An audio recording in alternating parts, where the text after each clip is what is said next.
আসসালামু আলাইকুম ভাই, আপনি যেহেতু ভিডিওটা দেখতেছেন আমার থাম্বনেইল এবং টাইটেল থেকে এখানে প্রবেশ করেছেন, তার মানে আপনি মসজিদে ড্রয়িং ডিজাইনের জন্য আগ্রহী আছেন। তা আমি বেসিক্যালি 500 মসজিদ করার অর্থাৎ ড্রয়িং ডিজাইন করার টার্গেট। এ পর্যন্ত আমার 34 নাম্বার হয়ে গেছে।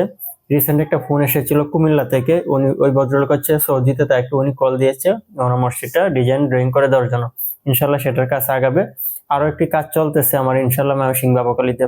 এই ভিডিওতে আমি একটা জিনিস আপনাদেরকে বলতে চাই, মসজিদের ড্রয়িং ডিজাইন হচ্ছে খুবই একটা সেন্সিটিভ ইস্যু। কেন বলতেছি, ধরেন আপনি তিনতলা ফাউন্ডেশন দিচ্ছেন, দুই তলা কমপ্লিট করবেন মসজিদটা। ধরেন আপনি তিনতলা ফাউন্ডেশন দিয়েছেন, দুই তলা কমপ্লিট করবেন মসজিদটির। তো এখানে কয়েকটি বিষয় মাথায় রাখতে হবে।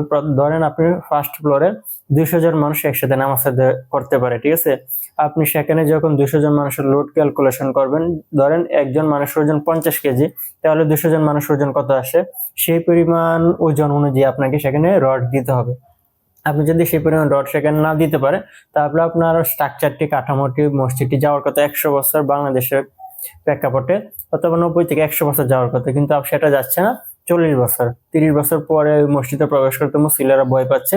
আপনার গ্রামে কিন্তু এরকম মসজিদ আছে, আপনি মাথায় চিন্তা করে দেখেন ভাই। তা আমি এই কথাগুলো আমার মনের ভাষায় বলতেছি, মনের মাধুরী বিষয়ে আমার এলাকায় আমি যে ফেসগুলো করেছি মসজিদের কাজগুলো করতে, যে তো এটা মাথায় রেখে কিন্তু স্ট্রাকচারাল ডিজাইন করতে, আপনি ওই পরিমাণ রড দিলে কিন্তু কাঠামোটা ওই পর্যন্ত টেকসই হবে, ওই পর্যন্ত মজবুত থাকবে। আরো বিষয়গুলো লক্ষ্য রাখতে হবে যে আপনার কোনো যাতে ভুল না হয়। ধরেন মসজিদে একটা ভুল হইলো, ধরেন একটা ভুল হইলো কোনো ভুল না, কিন্তু আপনি যখন একসাথে অনেকগুলা ভুল একসাথে করবেন, ধরেন 20টা ভুল হইলো, column, beam, stair, grade beam, floor beam, basement, বিভিন্ন পারপাসে যখন ভুল করতে থাকবেন, সবগুলা ভুল একসাথে করলে কিন্তু অনেক বড় ধরনের ভুল।